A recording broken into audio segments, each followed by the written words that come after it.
Aquí veremos una descripción del método de Cauer empleado para realizar la síntesis de una función de imitancia. Este método consiste en expresar la función de imitancia mediante una fracción continuada. Si hablamos de una función de impedancia, la fracción continuada tendrá la siguiente forma, en donde resaltaremos que el primer elemento, el primer cociente, en este caso Z1, corresponde a una impedancia, y lo que tendremos será entonces un intercalado entre impedancias y admitancias. Esto es, el segundo coeficiente o el segundo cociente de la fracción continuada corresponderá a una admitancia que llamaremos y sub 2, y el tercer elemento será nuevamente una impedancia. Si la función racional a sintetizar o a representar mediante la fracción continuada corresponde a una admitancia, se invertirán los papeles, es decir, el primer elemento de una función de admitancia corresponderá a un coeficiente que representa una admitancia. El segundo elemento será una impedancia, el tercero una admitancia y así sucesivamente. En cuanto a la topología de los elementos circuitales, tendremos que si tenemos una función de impedancia, el primer elemento por ser una impedancia será o estará ubicado en serie. El segundo elemento por ser una admitancia estará ubicado siempre en paralelo y así sucesivamente un elemento en serie que será una impedancia, un elemento en paralelo que será una admitancia. Esto de la topología resultante será siempre un circuito en escalera.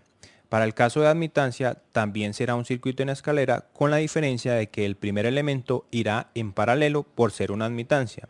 El segundo elemento será una impedancia e irá en serie y el tercer elemento será nuevamente una admitancia que va en paralelo y así sucesivamente iremos intercalando elementos en paralelo y en serie en una estructura de escalera. Para un ejemplo más claro entonces tendremos la siguiente función que será f de s igual a s cuadrado más 6s más 5 en el numerador y s cuadrado más 9s más 14 en el denominador.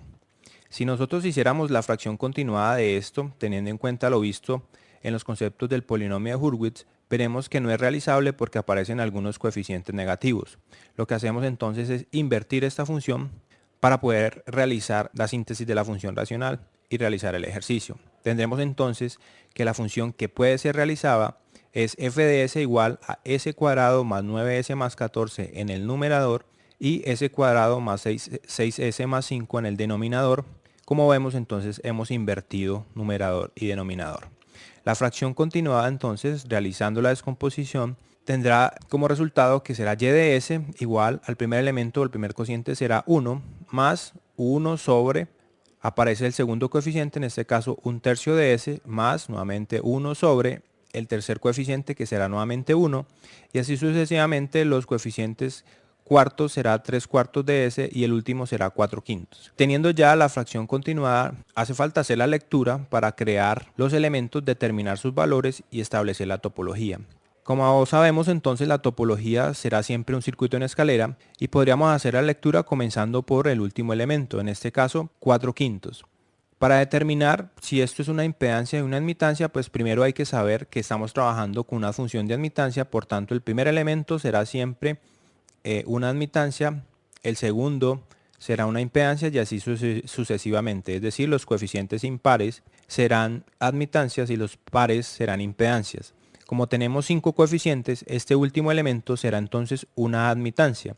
Eso quiere decir que si tenemos una admitancia con valor 4/5, el valor del elemento será su inverso, es decir, 5/4. Y como vemos que es un valor real, entonces hablamos de un elemento resistivo. Tendremos entonces que el elemento final de nuestro circuito será un elemento que va en paralelo por ser una admitancia, que tiene valor 5/4 y es una resistencia.